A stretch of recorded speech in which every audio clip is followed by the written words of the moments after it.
Good evening, and welcome to the 16th Annual Virtual Open House.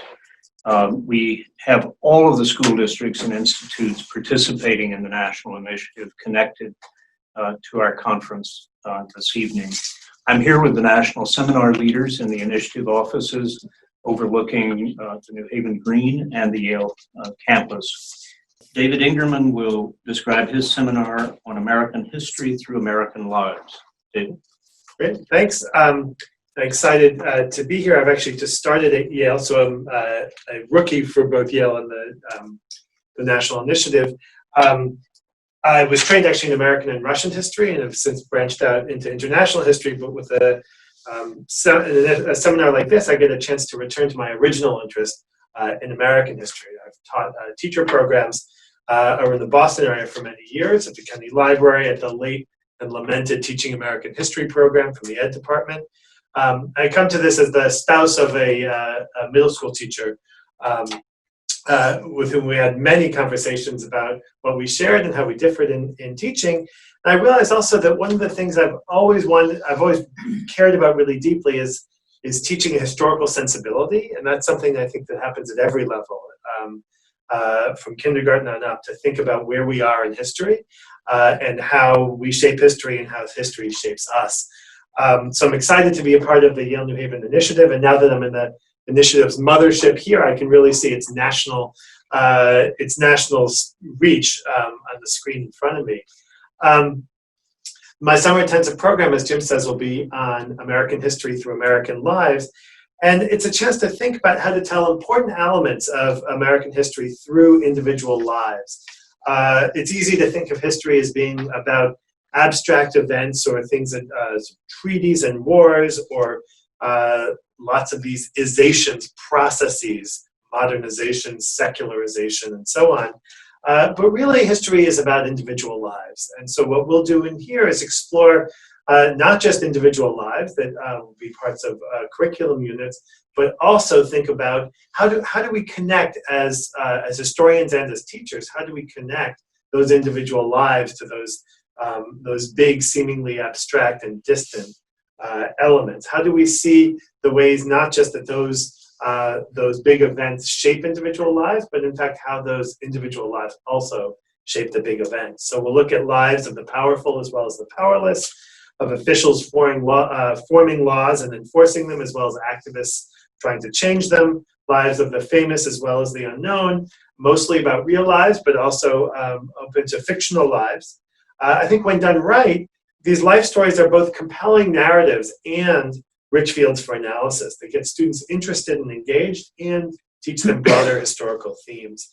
And I think of this through all the kinds of life histories I've read in my training, my historical training, from someone using the diary of an unknown midwife to really unfold New England village life in the 19th century.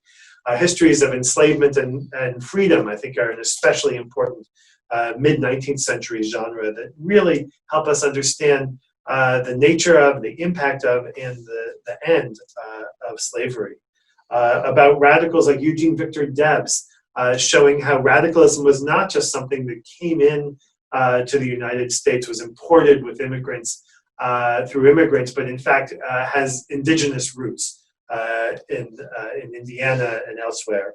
To talk about the social movements of the 50s and 60s as part of a much longer, 60s as part of a much, much longer trajectory. That's also at times a much more radical trajectory. We could see this in Betty Friedan and Martin Luther King's advisor, Bayard Rustin, and in many other cases. We can also use these life stories to look at those social movements on the ground. I think of one of my favorite books to teach, Ann Moody's Coming of Age in Mississippi. I'm also excited to explore in here alternative formats, thinking at the first, not in American history, but Svetlana Alexeyeva, who won the Nobel Prize in Literature, for assembling life stories about Russian life in the 20th century. It really helps us think about the connection between the individual and the society. I think about Art Spiegelman's Mouse, what were then called comic books, but now I guess would be called graphic novels, or graphic histories about the Holocaust. We can use films like Spike Lee's masterful account of Malcolm X, We can use immigrant novels, a kind of long-standing genre in American history that have come with every wave of immigration. We can look at collective biographies, people who created modern thought. There's a Pulitzer Prize was awarded for a book on that a decade ago, collective biographies of soldiers. We can even, again, look at fictional lives. I think of Graham Greene's Quiet American as a way to understand, in a remarkably prescient form, the nature of American involvement in Southeast Asia. I think most recently, having read and watched Handmaid's Tale, and then read Margaret Atwood's new novel Testaments, and what that tells us about how we understand the relationship of individual lives to broader trends. These approaches, I think, can help us understand heroes and villains in their own times, and help us, again, make sense of these big processes which seem so abstract: urbanization, secularization, industrialization, as well as individual transformations, radicalization, modernization. How do we understand how these take place at an individual level? So what we'll do in the seminar is we'll read some exemplary life histories from across American history. Like Ian, I'll also emphasize that we'll have specific readings that will be shaped in large part by the curriculum units that the teachers are interested in developing here.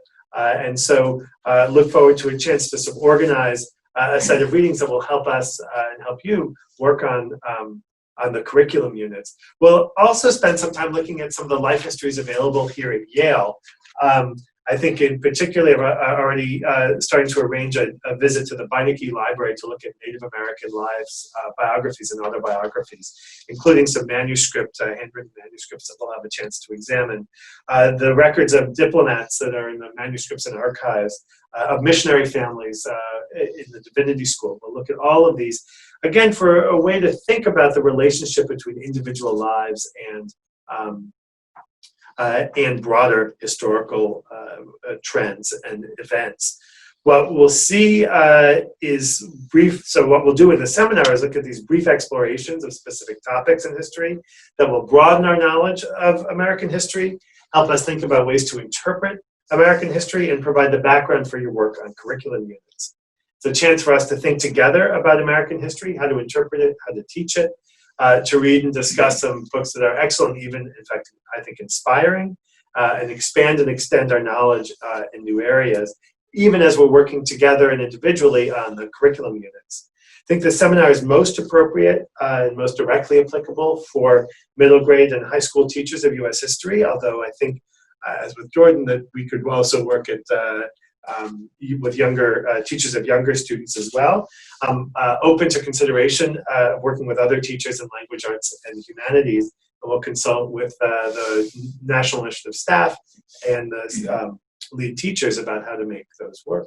I'm looking forward to seeing people in May and then over the summer here at Yale. Thanks.